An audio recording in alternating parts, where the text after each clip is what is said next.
اعوذ باللہ من الشیطان الرجیم بسم اللہ الرحمن الرحیم ولا تہینوا اور نہ سستی کرو ولا تحزنوا اور نہ غم کرو وانتم الاعلون اور تم ہی بلند ہوگے ان کنتم مؤمنین اگر تم ایمان والے ہوئے ان یمسسکم قرح اگر تمہیں پہنچا ہے ایک زخم فقد مس القوم قرح مثلہ پس تحقیق اسی طرح کا ایک زخم اس سے پہلے اس قوم کو بھی پہنچ چکا ہے وَتِلْكَ الْأَيَّامُ نُدَاوِلُهَا بَيْنَ النَّاسِ اور یہ زمانے کے دن ہیں کہ ہم ان کو گردش دیتے ہیں ان کو گھماتے ہیں لوگوں کے درمیان وَلِيَعْلَمَ اللَّهُ الَّذِينَ آمَنُوا تاکہ اللہ تعالیٰ ظاہر کر دے ان لوگوں کو جو ایمان لائے وَيَتَّخِذَ مِنْكُمْ شُهَدَاءَ اور تاکہ بنائے اللہ تعالیٰ تم میں سے شہید واللہ لا يحب الظالمین اور اللہ تعالیٰ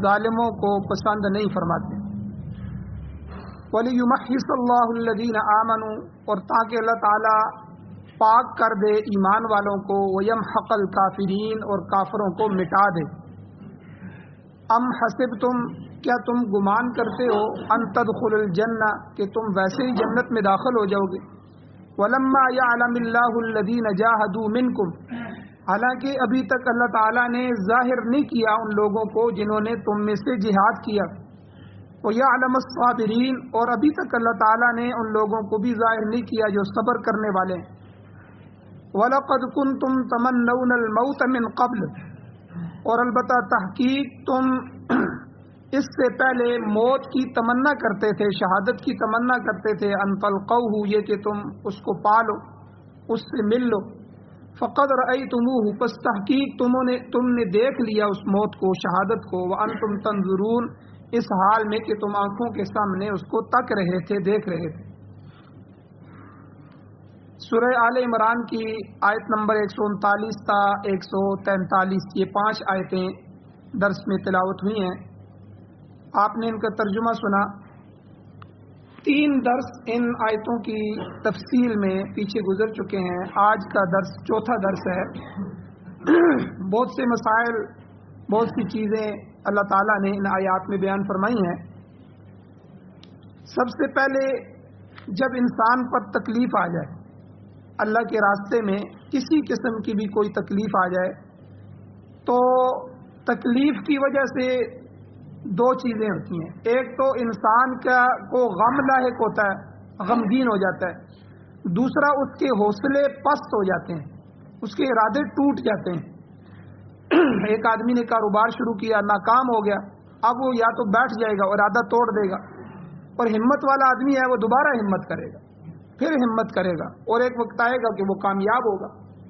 آپ ان بڑے بڑے تاجر حضرات کے پاس بیٹھیں اور ان کی پہلی زندگی کا آپ ان سے انٹرویو لیں آپ پوچھیں تو یہ آپ کو بتائیں گے ہو سکتا ہے انہوں نے 100 روپے سے کاروبار شروع کیا آج جو ہمیں ان کے اربوں روپے نظر آ رہے ہیں تو یہ پیچھے ایک لمبی کہانی ہمارے استاد فرمایا کرتے تھے کہ تم بڑے بڑے علماء کے نیچے بڑی بڑی گاڑیاں دیکھتے ہو نا تو تم کہتے ہو یار اتنے بڑے علماء ہیں اتنی بڑی گاڑیاں ہیں یہ ان کو 50 سال کے بعد ملی 50 سال پہلے ان کے جا کے حالات دیکھو جب یہ آئے تھے تو ایک گھر بھی نہیں تھا پھر اللہ جل شانہ کے دین کے لیے انہوں نے کام کیا لوگوں نے محبت فرمائی ٹھیک ہے پھر ہر چیز اللہ نے دے دی تو اس لیے کسی کے آخری عمر کے پھل کو نہیں دیکھنا چاہیے اس کی پیچھے محنت کو دیکھنا چاہیے جتنے بھی لوگ ہمت والے ہوتے ہیں صبر استقامت اور ہمت کے ساتھ تو وہ اپنے نقصانات کو برداشت کرتے ہیں اس کو دل پہ نہیں لیتے تو یہی بات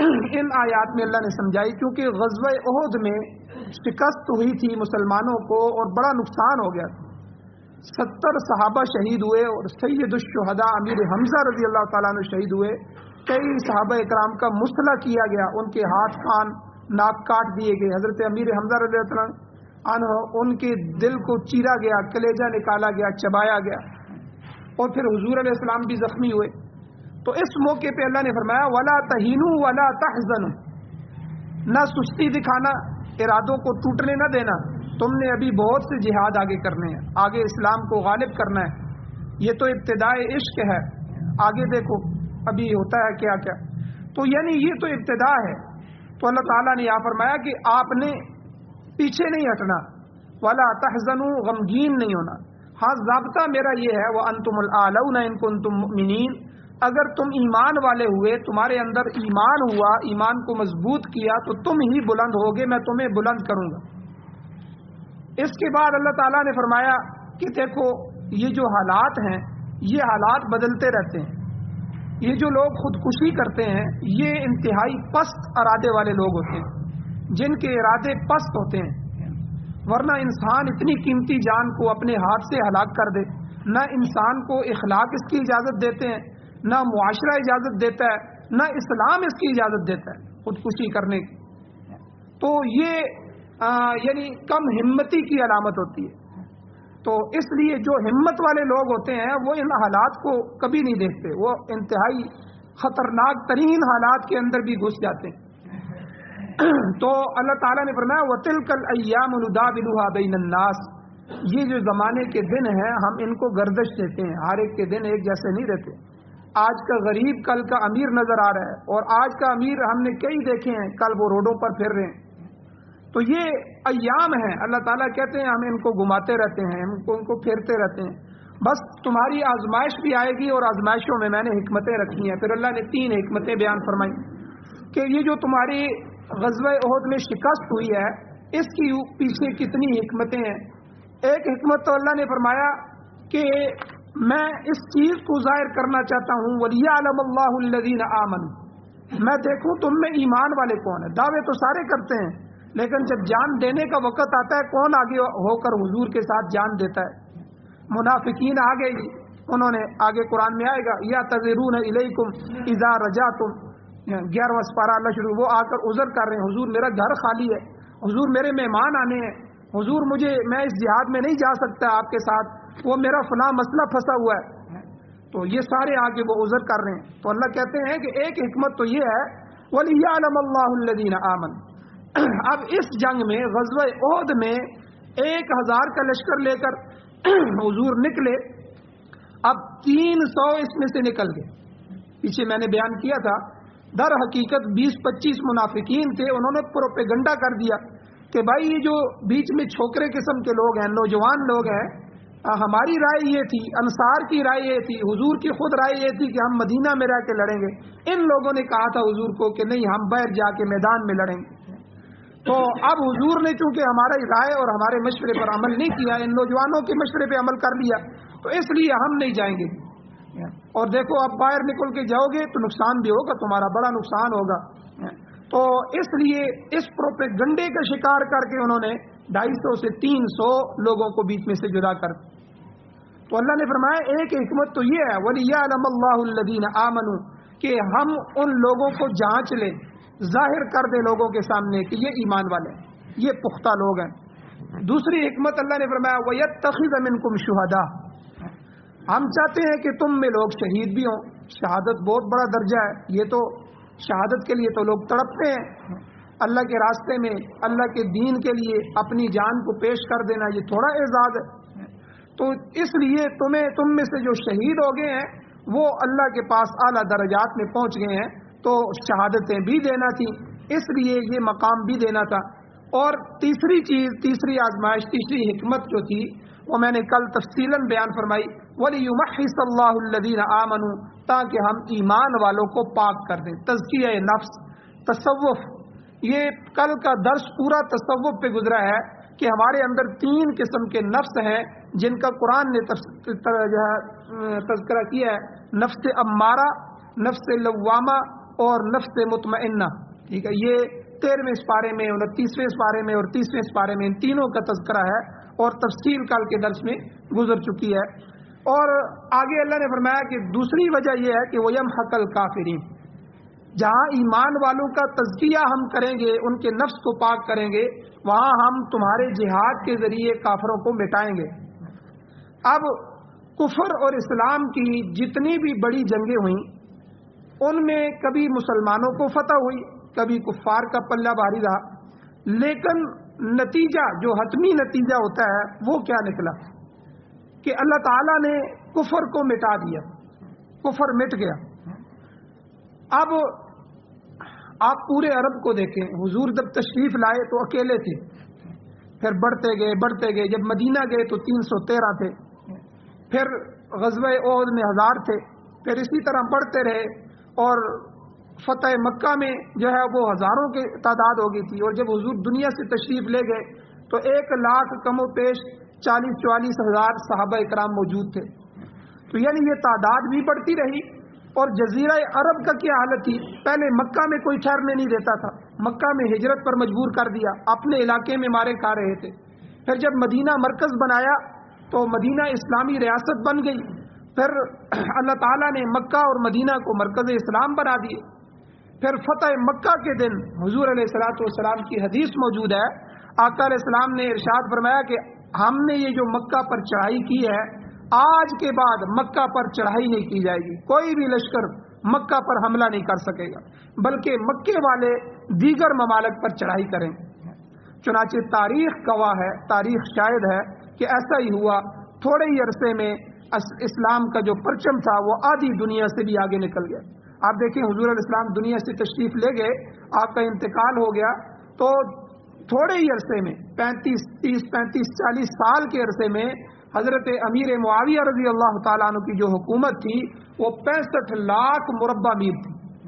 65,64,000 کچھ جو ہے وہ 100 مربع میل پر تھی. اور پوری دنیا کا رقبہ جو ہے وہ 1,20,00,000 جو ہے مربع میل ہے. یعنی 1,20,00,000 کا جو ہے 60 لاکھ مربع میل آتا ہے. تو یعنی یہ 65 لاکھ, آدھی دنیا سے بھی زیادہ اسلام آگے نکل گیا صرف 40-50 سال میں. تو اللہ تعالیٰ نے یہی کہا کہ میں جہاد کے ذریعے وَيَمْحَقَ الْكَافِرِينَ, کفر کو ملیہ میٹ کرنا چاہتا ہوں.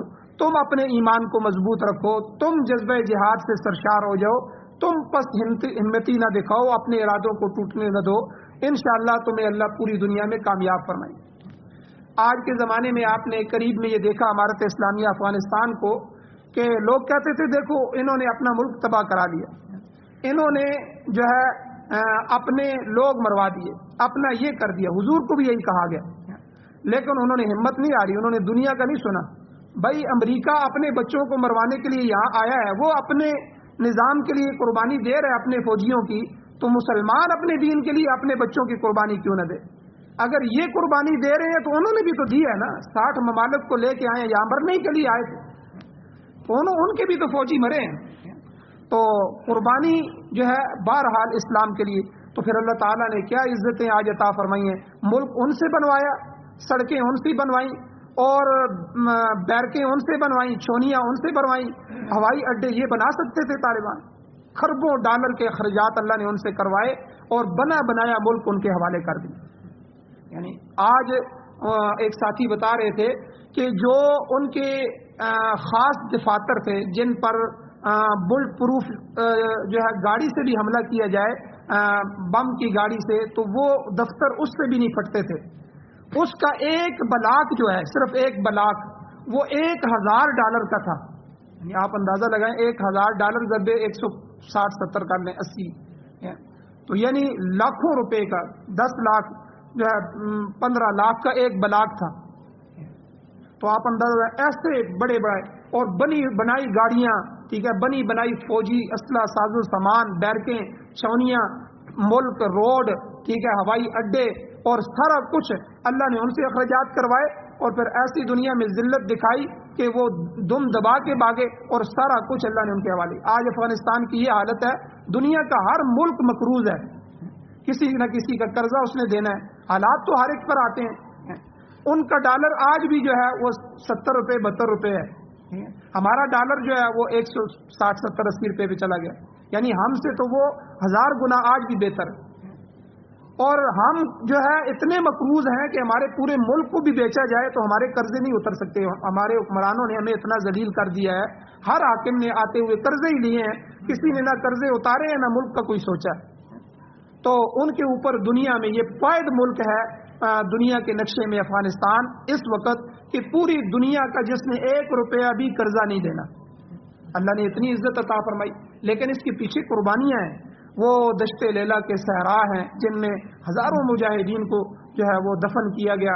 وہ کیوبا کے قید خانے ہیں, اور پیچھے جو ہے اتنی قوم کی قربانیاں ہیں کہ 21-22 سالہ قربانیوں کے بعد اللہ تعالیٰ نے آج وہ عظمتیں عطا فرمائی ہیں کہ ہر ملک ان کی طرف دیکھ رہا ہے، اور خود وزیر اور وزراء اپنے کندھوں پہ سامان لاد کے لوگوں کے گھر میں نے وزیر دفاع کو دیکھا، یہ 4 دن پہلے کی بات ہے، گٹھڑی اٹھا کے سودے کی، خوراک کی، اپنے کندھے پہ لاد کے غریبوں کے گھر میں دے کے آ، اللہ نے ایسی قوم کی محبت ان کے دل میں ڈالی، ساری قوم کو یکجا کر دیا، جو دشمن تھے وہ بھی آج دوست بن گئے، ان کو بھی سمجھ آ گئی۔ تو بہرحال اللہ تعالیٰ نے یہ فرمایا کہ جب تم جہاد کرو گے تو میں ایک تو تمہارے دشمن کو ملیہ میٹ کروں گا، وَيَمْحَقَ الْكَافِرِينَ، ایک حکمت اللہ نے یہ بھی بیان فرمائی، میں کفر کو مٹانا چاہتا ہوں۔ اہل ایمان کی کامیابی کے لیے گویا اللہ تعالیٰ نے 2 ہتھیار یہاں بیان فرمائے، 2 ہتھیار یاد رکھیں، یہ ہتھیاروں کی جنگ تھی، یہ قریب کی جنگ تھی، ہتھیار کے اندر کامیابی نہیں ہے۔ اب ایک طرف نہتے طالبان تھے جن کے پاس کلاشنیں بھی نہیں تھیں، دوسری طرف جو ہے وہ ڈیزی کٹر بم ہیں کہ وہ بم ان کے پاس تھے جو پہاڑ پہ گرائے جائیں تو پہاڑ کا وہ پہلے کٹر کرتے ہیں، اس کو کاٹتے ہیں، نیچے 40-50 میٹر تک نیچے جا کے نیچے دھماکہ کرتے ہیں، ایسے بم، ایسے اسلحے تھے، لیکن وہ اسلحے، وہ ہتھیار، وہ ایٹم بم اور وہ ساری چیزیں وہ ہار گئیں۔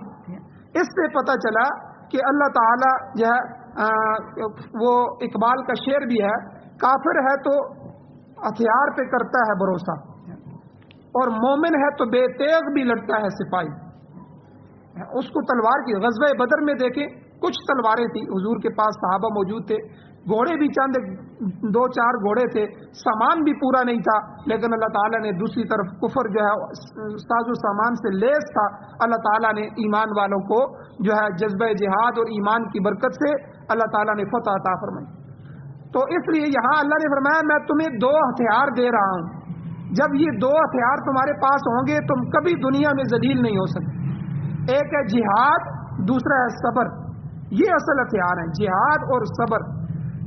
جب تک انسان میں جذبہ قربانی ہوگا، تو جب تک جذبہ قربانی نہیں پیدا ہو سکتا اس کے ایمان کی تکمیل نہیں ہو سکتی، اور قربانی کے بغیر تو کچھ بھی نہیں ہو سکتا۔ آپ دیکھیں ایک آدمی ہے، ایک ماں اپنے بچے سے کتنا پیار کرتی ہے، لیکن اب اسے بیرون ملک بھیجتی ہے، اس کو پتہ ہے میرا بچہ 2 سال 3 سال میرے سے دور رہے گا، پتہ نہیں وہاں کیا حادثے ہو سکتے ہیں، اور دن بھر وہاں کی گرمی بھی سخت ہوتی ہے، اس کو گرمی میں کام کرنا پڑتا ہے۔ اب یہ قربانی اگر نہیں دے گا تو دولت کیسے کمائے گا؟ یہ قربانی اسے دینی پڑے گی۔ جب اتنی حقیر دنیا قربانی کے بغیر نہیں آ سکتی تو اتنا اللہ کا عالی شان دین اور اللہ جو ہے وہ خود قربانی کے بغیر کیسے مل سکتے ہیں؟ جنت قربانی کے بغیر کیسے مل سکتی؟ تو اس لیے اللہ تعالیٰ نے فرمایا کہ اگر تمہیں تکلیف پہنچے تو صبر کا دامن تم نے نہیں چھوڑنا، یہ ایمان کی کمزوری کی علامت ہے۔ آگے اللہ تعالیٰ نے ان دونوں چیزوں کی اہمیت تنبیہ کے انداز میں بیان فرمائی۔ اللہ تعالیٰ کہتے ہیں اے اہل اسلام، اے ایمان والو، ام حسبتم، کیا تم نے گمان کر لیا ہے، اس کو مذاق سمجھا ہے، ان تدخلوا الجنہ، یہ تم جنت میں داخل ہو جاؤ گے، یہ کوئی عام چیز ہے؟ تو حالانکہ ولما یعلم اللہ الذین جاہدوا منکم، حالانکہ ابھی اللہ نے تو امتحان لینا ہے، ابھی تک تو اللہ تعالیٰ نے تم میں سے مجاہدین کو ظاہر ہی نہیں کیا۔ جان کی بازی لگانے والوں کا پتہ تو تب چلے گا جب جہاد کا موقع آئے گا، جہاد کرنے والے لوگ اس وقت ظاہر ہوں گے جب وہ دشمن کے مقابلے میں آئیں گے۔ محض زبان سے کلمہ پڑھ لینے سے جنت کا ٹکٹ نہیں مل جائے گا، بلکہ اللہ تعالیٰ جہاد کا موقع فراہم کر کے تمہیں آزمائیں گے کہ وہ کون لوگ ہیں جو جان کی بازی بھی لگا سکتے ہیں۔ اسی لیے حضور علیہ الصلوۃ والسلام نے دجال کے فتنے سے بار بار ڈرایا۔ اس وقت امتحان کا وقت ہوگا کہ آج جو ہمارے درمیان میں سستیاں ہیں نا، ہم جہاد کا نام نہیں لینا چاہتے کیونکہ جان دینی پڑتی ہے، تو اس کی وجہ سے جب دجال آئے گا تو ہمارا اکثر لشکر، اکثر لوگ جو ہیں وہ دجال کے ساتھ ہوں گے، اور حضرت مہدی رضی اللہ تعالیٰ عنہ جو ہوں گے ان کے ساتھ حضرت عیسیٰ علیہ السلام کا لشکر انتہائی کم ہوگا۔ یہ انتہائی مجاہد قسم کے لوگ اور انتہائی قربانی دینے والے لوگ ہوں گے۔ اس لیے اللہ تعالیٰ نے فرمایا کہ کیا تم نے گمان کر لیا ہے، ام حسبتم ان تدخلوا الجنہ، حالانکہ اللہ نے 2 چیزوں کو تو ابھی تک ظاہر ہی نہیں کیا۔ ایک تو ولما یعلم اللہ الذین جاہدوا منکم، کہ تم میں سے مجاہد کون سا ہے، دوسرا کہ ویعلم الصابرین، کہ اللہ تعالیٰ جب میدان میں وہ اترتے ہیں تو پھر ان پر تکلیف آتی ہے تو صبر کون کرتے ہیں؟ صابرین اور مجاہدین، ان دونوں کو تو ابھی تک اللہ نے ظاہر نہیں کیا۔ اور تکلیف جو ہے یہ ایمان والوں کو ملتی ہے کبھی آزمائش کے لیے، یاد رکھیں وَلَنَبْلُوَنَّكُمْ، اللہ فرماتے ہیں ہم تمہیں ضرور آزمائش میں ڈالیں گے، امتحان لیں گے، بِشَيْءٍ مِّنَ الْخَوْفِ، یہ چند چیزوں سے، کبھی خوف آئے گا، وَالْجُوعِ، کبھی بھوک آئے گی، وَنَقْصٍ مِّنَ الْأَمْوَالِ، کبھی تمہارے مال کم ہو جائیں گے، ٹھیک ہے، وَالْأَنفُسِ، کبھی جان تمہاری لیں گے، وَالثَّمَرَاتِ، کبھی پھلوں میں سے پھل کم ہو جائیں گے، سبزیاں پھل ان میں نقصان ہو جائے گا۔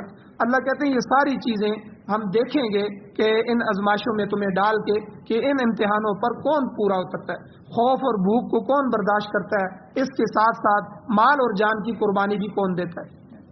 تو پھر وہ میں مثال دینا چاہتا ہوں، یہ ایک سنہری مثالیں ہیں جو ہمارے قریب کی تاریخ میں گزری ہیں افغانستان کی، کہ ان کے لوگ، ٹھیک ہے، امریکہ سے جب لڑے تو دسترخوان پر رات کے سوکھے ٹکڑے کھا رہے ہیں، وقت کا وزیر اعظم بھی سوکھے ٹکڑوں کے ساتھ روٹی کھا رہا ہے۔ تو اللہ نے آزمایا کہ بھوک آئے گا، خوف آئے گا، رات کو کہیں ٹھہرتے تھے تو خوف کے ڈرون حملے تھے، خوف بھوک ہر چیز سے اللہ نے آزمایا، پھر اللہ نے ان کو کامیاب کیا۔ تو اس لیے اللہ نے فرمایا کہ پہلی آزمائش تو یہ ہوگی کون جہاد میں جاتا ہے کہ نہیں، پھر جو چلا جاتا ہے پھر جب تکلیف پہنچتی ہے تو ان تکالیف اور مصائب کو کون برداشت کرنے کی ہمت رکھتا ہے، وہ یعلم الصابرین، کون صبر کرتا ہے۔ اسی لیے فرمایا کہ تمہیں جنت میں داخلہ یوں ہی نہیں مل جائے گا، ابھی تو ہم نے مجاہدین اور صبر کرنے والوں کو ظاہر کرنا ہے۔ آگے اللہ تعالیٰ نے مسلمانوں کو آخری آیت میں یہ یاد دلایا کہ دیکھو وَلَقَدْ كُنْتُمْ تَمَنَّوْنَ الْمَوْتَ مِنْ قَبْلِ أَنْ تَلْقَوْهُ، کہ تم موت آنے سے پہلے اس کی تمنا کرتے تھے۔ یعنی جو لوگ غزوہ احد سے پہلے جو ایک جہاد ہو چکا تھا، غزوہ بدر کا، اس میں جو شریک نہیں ہو سکے تھے، ان کے جذبات بڑے تیز تھے، وہ دشمن سے دوبارہ ٹکر لینے کے لیے بےتاب تھے اور خواہش کرتے تھے کہ جہاد کا موقع آئے تو ہم بھی لڑیں گے اور اللہ انہیں شہادت جیسا بلند مقام نصیب فرمائے گا۔ حدیث شریف میں آتا ہے کہ صحابہ کرام نے حضور علیہ السلام کے ہاتھ مبارک پر، دست مبارک پر بیعت کرتے ہوئے یہ الفاظ فرمائے تھے کہ حضور ہم دین حق کی خدمت کرتے رہیں گے، وَلَمْ نَفِرَّ، اور ہم بھاگیں گے نہیں، کب تک کہ یہاں تک کہ ہمیں موت آ جائے، یعنی موت تک ہے اللہ کے نبی ہم آپ کے ساتھ۔